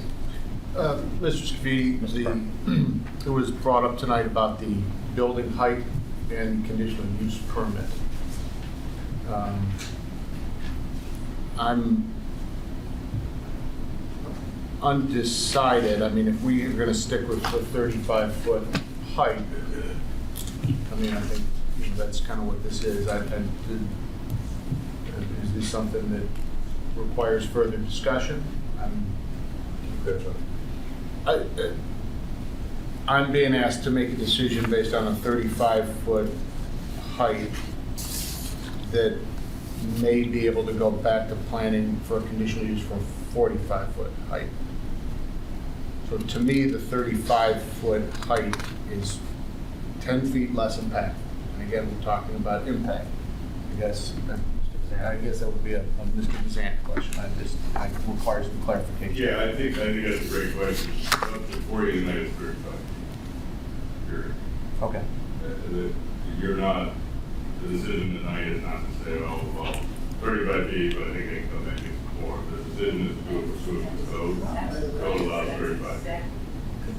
So, But doesn't it say that they can get a conditional permit for up to 45 feet?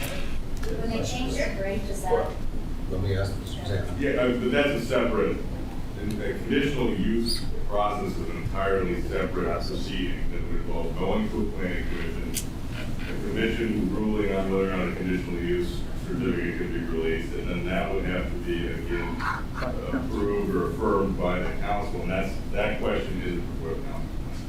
So while those are interesting discussions to have about just procedural requirements, generally speaking, within a zoning context, that's not the question before you tonight. The question tonight is, the planning commission recommended approval of this site plan, and it's whether or not you're going to affirm that approval. That approval is 35 feet. It's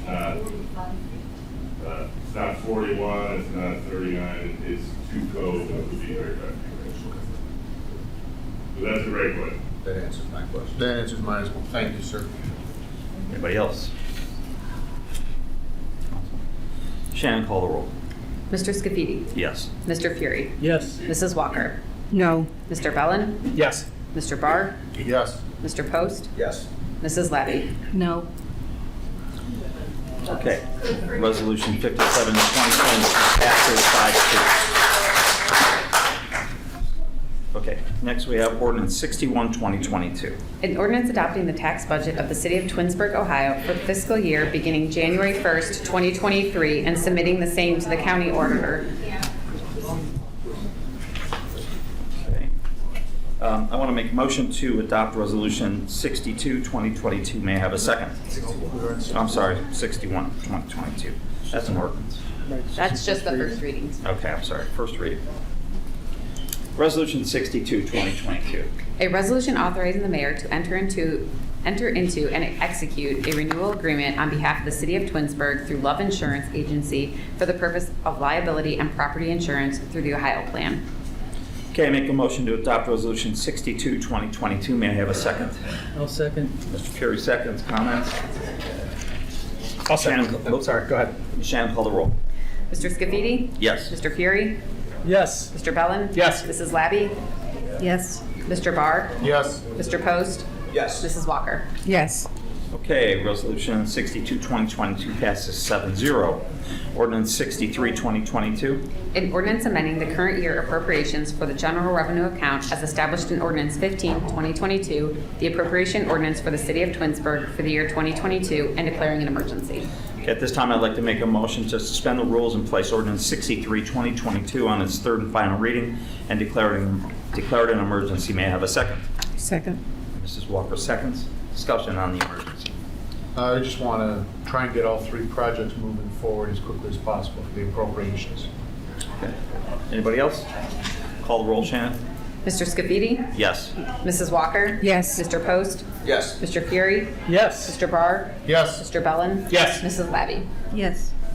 Okay, now for adoption, ordinance 63, 2022 as an emergency. Is there a second?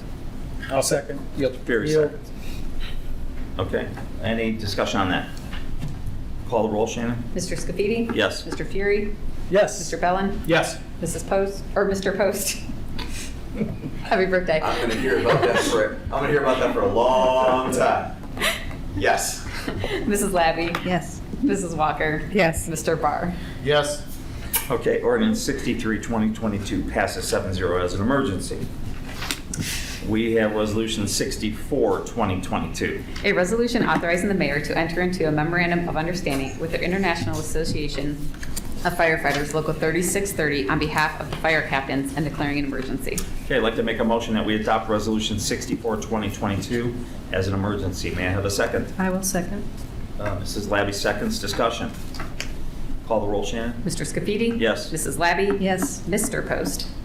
Yes. Mr. Barr? Yes. Mr. Fury? Yes. Mr. Bellin? Yes. Mrs. Walker? Yes. Okay, Resolution 64, 2022 passes 7-0. Ordinance 65, 2022. An ordinance amending section 1519.04 of the codified ordinances of the city of Twinsburg to prohibit the discharge, ignition, or explosion of fireworks at all times and dates, including certain days each year pursuant to state law, and declaring an emergency. Okay, at this time, I would like to make a motion to suspend the rules and place ordinance 65, 2022 on its third and final reading and declare it an emergency. May I have a second? I'll second. Yield. Mr. Post, second. Any discussion? Okay. The reason for the emergency would be to enact this before July 1st when the state law takes effect. Right. Thank you. That is correct. Thank you. Anybody else? Shannon, call the roll. Mr. Scafidi? Yes. Mr. Post? Yes. Mr. Bellin? Yes. Mr. Fury? Yes. Mrs. Walker? Yes. Mrs. Labby? No. Mr. Barr? Yes. Okay, now I make a motion to adopt ordinance 65, 2022 as an emergency. Is there a second? I'll second. Mr. Fury seconds. Discussion. Go ahead. My understanding that this ordinance 65, 2022 is simply restating our current and existing fireworks ordinance. It does not change the ordinance. It simply restates it for the purposes of opting out of recently passed state legislation. That's correct. Thank you. That allows non-professionals. Right, and this only affects the, Use fire. And I voted Yes. Correct. voted yes keeps it the same. That's correct. Mr. Bell. Yeah, I would just also like to point out that I had a conversation with Assistant Chief Basso, and he and the fire department support this. Also would like to point out that Mr. Vizana has confirmed that this does also still allow for professional fireworks to take place within the city of Twinsburg. I imagine there's a permit. That's correct. Okay. So things like, I know Diwali last year, and we had, several other events. Thank you. Okay, Shannon, call the roll. Mr. Scafidi? Yes. Mr. Fury? Yes. Mrs. Labby? No. Mrs. Walker? Yes. Mr. Barr? yes. Mr. Bellin? Yes. Mr. Post? Yes. Okay, ordinance 65, 2022 passes 6-1 as an emergency. And that ends our legislation. Okay, next we'll go to unfinished new business and miscellaneous. Mr. Barr. Nothing for me this evening. Thank you. Okay, Mr. Bellin. I have nothing further, thank you. Mr. Post. I know that a lot of the residents left, but I want to echo what Mr. Fallon said earlier, that, we do not take these decisions lightly, and I was going to say all your comments at the end here. We are not experts. I don't claim to be an expert in this field. We rely on our experts, and I too voted based on that knowledge, and that's all I have to go on. I know for many conversations I've said to the residents, arguing or telling us these concerns are great, but you need to be, if you're disagreeing with the EPA, you need to sit down with the EPA, you need to sit down with planning, you need to sit down with all these other people who are giving us the expert opinions. And, and that's what we base it off of. That's all I have to say. Thank you. I just want to jump in there and say, I agree with the comments that were said tonight with regards to that legislation, Mr. Bellin, Mr. Post, and everybody that commented tonight. I didn't want to repeat everything, but I couldn't have said it any different or any better. And I think and I don't want to speak for council, but I think we all feel the same way. We take everything that we do up here very serious, and what affects them affects us. We live here as well. We have our homes here as well. We have our biggest investment, which typically is your home. We have our investment in this community. We're all invested here. I have my children here. They graduated out of Twinsburg City Schools here. So I have an investment in this community, and I know everybody up on this podium does as well. So that's all I want to say. I'm not going to belabor the issue, but we all strive to do the right thing by the residents as well as the city, and we've got to take both into consideration, not just their feelings, and I feel for them. But we've also got to protect and look out for the city of Twinsburg and the people that we represent, because when we do something wrong up here, especially if it gets us into a financial issue, it's going to ripple down to everybody else. So it is a big job, and we do take it serious. Other than that, I want to say that I just want to wish Mr. Post happy birthday today. Happy birthday. Have a great evening. No other way I would want to spend. And the next council meeting will be on June 28th, right up here. The caucus will start at 7 o'clock. You skipped me. Pardon me? You skipped me. I'm not done. I didn't know that. Oh. I was looking at your This list. way. I was looking at your list. I know, I'm going off the list. Mr. Parker, did you want to go back? I didn't. Oh, well, I'm getting there. Boy. We're just I thought you were Everybody's wrapping- running with me. I thought you were wrapping up. Just because I can't see, I can. I thought I did. All right. Mr. Fury. Are you sure? Go ahead. Positive. Okay, all right. I will not be available for the 6/28 meeting. I will be on a beach vacation with my father. My mother started 23 years ago. My father's 87. I don't know how many mothers I have left. And I'm taking that trip. By taking that trip, I will miss Mayor Yates' last meeting. And I would tell you that I remember Gary Cerasi and I walking around 15 years ago with you and met you and Sharon in your driveway, and you said you wanted to get involved. So we got you on the planning commission. And then Cerasi switched seats, and we had an opening for council. We appointed you to council, and now you've been our mayor for almost 7 years. I'm going to say that I think we've worked well together. I consider you my friend. I wish you the best of luck in Florida with you and your wife. And really thank you for the positive things that you've done for the city of Twinsburg. I would also like to congratulate Mr. Scafidi. I will be unable to attend his swearing-in ceremony on July 1st. He's always been aware of that for about 10 days. But congratulations. And I think we've worked better in the last month than we have in a long time. Let's keep it up. And lastly, I would like to wish David Post a happy birthday. I'm not going to sing tonight, just to tell you, but You gonna dance? I did not. I sent him a text. Anyway, that's all I have, and thank you very much. Okay. Mrs. Walker. I have nothing to report or say, but when Bill said that he's not going to sing, I'm wondering if he's going to dance. So I don't dance. I sing. So. Okay, that's all I have. That's it. Okay. Mrs. Lavey. I wanted to congratulate the Cert recipients. I thought that I'd love to see something like that in action. I think it's great.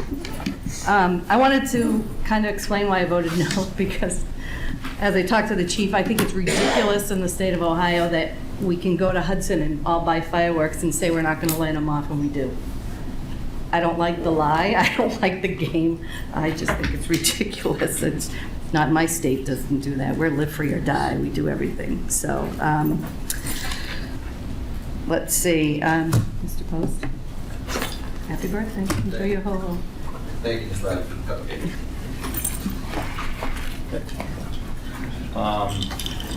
Mayor Yates. Thank you. Just, I guess, a couple of comments. Thank you, Bill, for your comments. I know, I spent 6 years plus on council, 7 years mayor, 13 years. That's a big part of my life, serving this city. And, again, I wouldn't change anything for the world. I think that, some of the comments tonight were, a little disappointing. I have a unique opportunity that is really a life decision more than anything, but as well as a career decision. 15 years ago, if you'd have said you'd be mayor, I'd have probably laughed at you. I was heading into being an attorney, and when I did make that decision, left a successful practice with a firm, and decided to do this.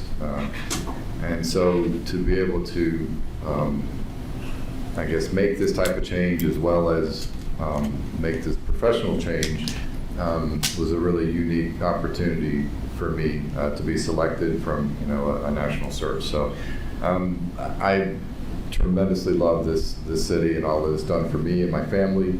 We've just have such great memory here. My kids, again, were born here. They graduated from the high school, and the friends that we'll be leaving will be very, very difficult. I just want to share that. And the next meeting will be my last meeting, and I'm sure I'll probably say most of this again. But I did want to share that tonight because I appreciate all accounts being here, and being part of this journey that we've all been on. These have been very difficult years. We've had some major projects. We've had a pandemic. We've just had a lot of things that have gone on that we've struggled through and worked together to make Twinsburg, to get through it. And I just want to thank council for all that you've done. I know that some of you will be here next week or the next meeting, so thank you. That's all I have. Good job. Okay. Mr. Vazana. Happy birthday, Mr. Post. I will neither sing nor dance at this moment. No Sir, singing. I just want to thank you for that. You're so nice. Okay. Happy birthday, brother. Thank you. I appreciate it. Mrs. Butchagras. Once you see something, you can't unsee it. Happy birthday to Mr. Post. Thank Yeah, Shannon Collins. Happy birthday. That's it. Okay, I guess that's it. We have no members to excuse. I'll entertain a motion to adjourn tonight. Anybody want to make a motion? Make a motion, we adjourn. Mr. Van, who wants a second? I do. Mr. Post wants a second. Any discussion? Shannon, call the roll on that. Mr. Fury? Yes. Mr. Post? Yes. Mrs. Walker? Yes. Mr. Bellin? Yes. Mrs. Labby? Yes. Mr. Barr? Yes. Mr. Scafidi? Yes. Thank you very much and good night.